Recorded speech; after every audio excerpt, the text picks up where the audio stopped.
안녕하십니까. 저는 7조 하이패스의 김계열 기술사입니다. 이번에 110일에 시험 준비를 했었고요.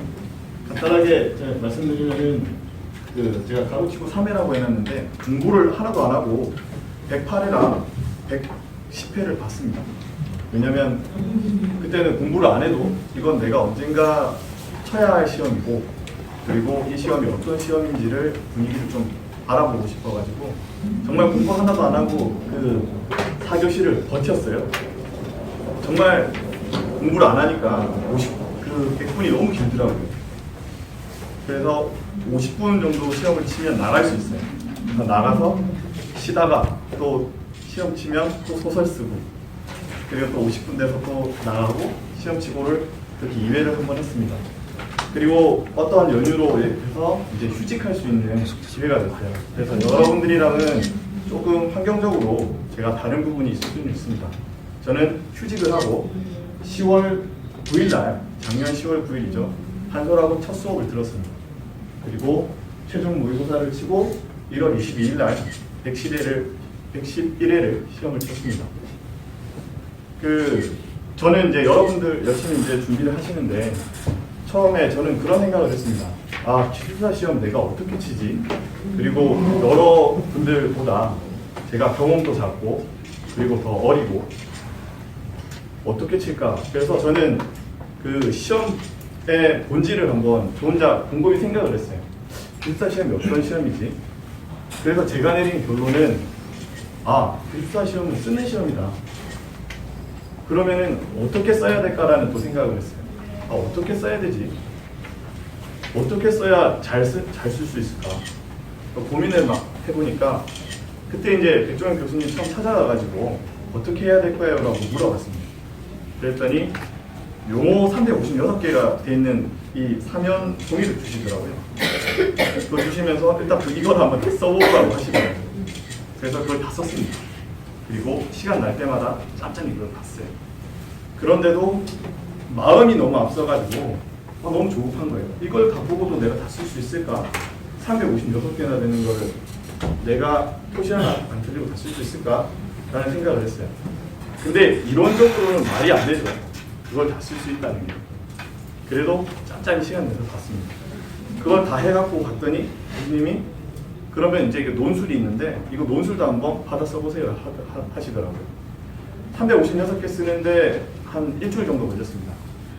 저는 쉬면서 공부를 했으니까요. 하루에 한 10시간 정도.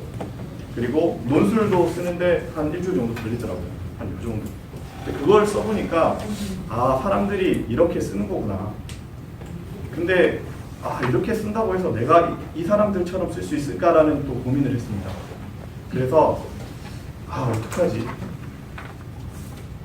그러면 서론, 본론, 결론에 내가 뭘 쓸 수 있을까를 고민을 했습니다. 그래서 서론에는 개요, 그리고 메인 도해, 그리고 기준으로 제가 그렇게 딱 잡았어요. 그래서 여러분들 준비하고 있는 3장이라고 보통 저희가 표현을 하죠. 그래서 저는 3장 아니면 2장 반으로 논술 준비를 끝냈습니다. 한 문제. 그래서 첫 페이지에는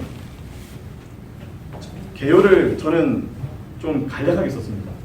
그리고 메인 그림을 좀 정중앙에 보이기 좋게 넣었어요.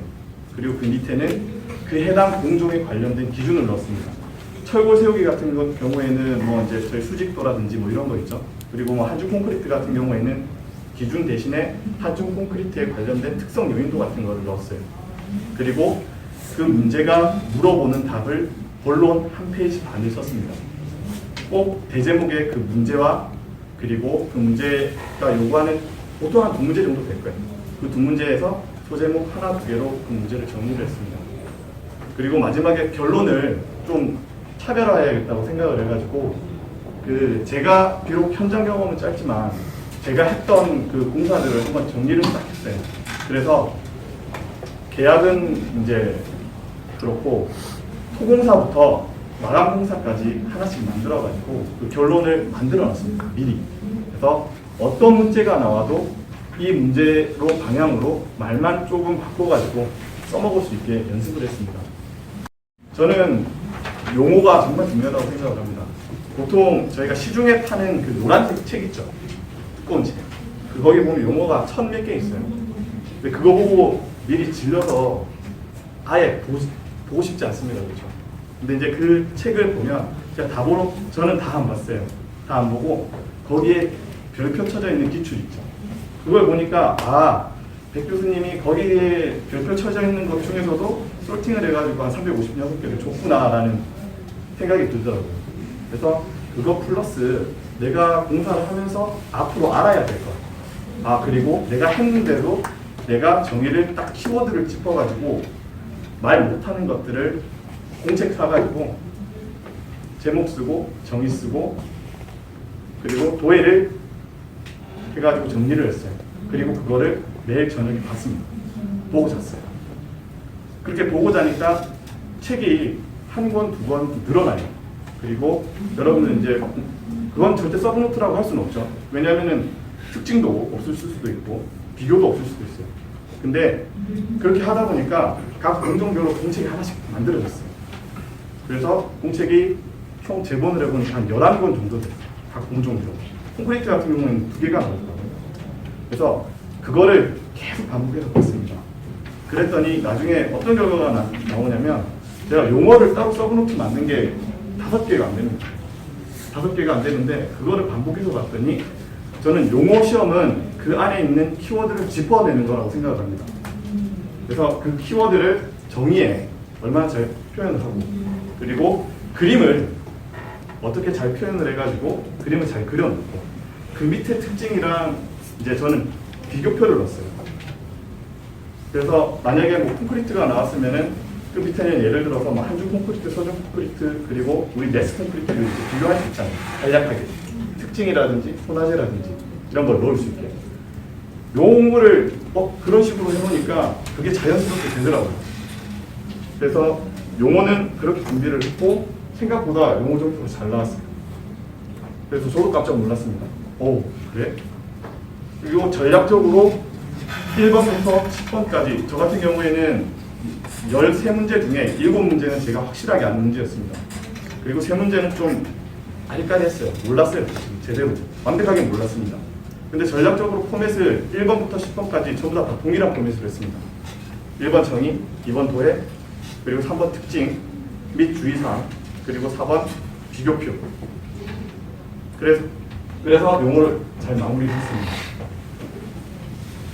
그리고 꼭 제가 새로 오시는 분들한테 이거는 진짜 기본이니까 하셨으면 하는 게 있어요. 마법지 네임 스크린 있습니다. 그냥 보시면은 그냥 키워드별로 잘 정리해놨나라고 생각하실 수 있어요. 근데 저는 그게 지도라고 생각을 합니다. 저희가 앞으로 이 시공기술사를 준비하는 데 있어가지고 방향을 잡아주는 지도라고 생각을 해요. 뽑아가지고 그 공지 있죠? H3 공지에다가 그냥 마법지가 제가 손으로 썼습니다. 제가 직접 써야 그게 제게 되는 거잖아요. 근데도 참 웃긴 게 내가 써놓고도 까먹을 때도 있어요. 그렇죠? 그래서 그걸 계속 반복해서 봐야 됩니다.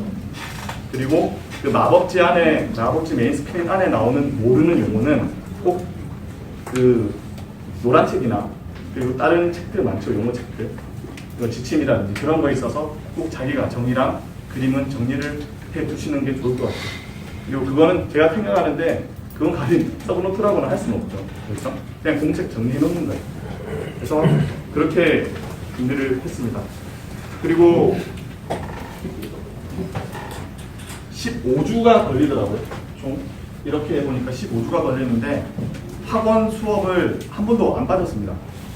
어떤 일이 있어도 학원 수업은 사수해야 된다는 생각을 했었어요.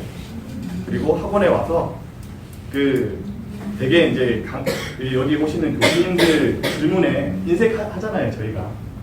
야, 콘크리트 온도가 강도가 반이 되는 온도가 언제야? 이렇게 막 물어보면 대답들 보통 안 하시잖아요. 근데 이제 그런 거 대답하면서 되게 재미를 많이 붙였습니다. 그리고 스터디 오신 분들이랑 그런 거에 대해서 많이 이야기를 하고 있어요. 그리고 수업을 들으면서 한 사이클이 돌아왔을 때 한 사이클이 돌아왔을 때 두 번째 사이클부터는 확실히 내가 뭘 모르는지를 알게 됐어요. 수업을 들으면서. 아, 내가 이건 모르는구나.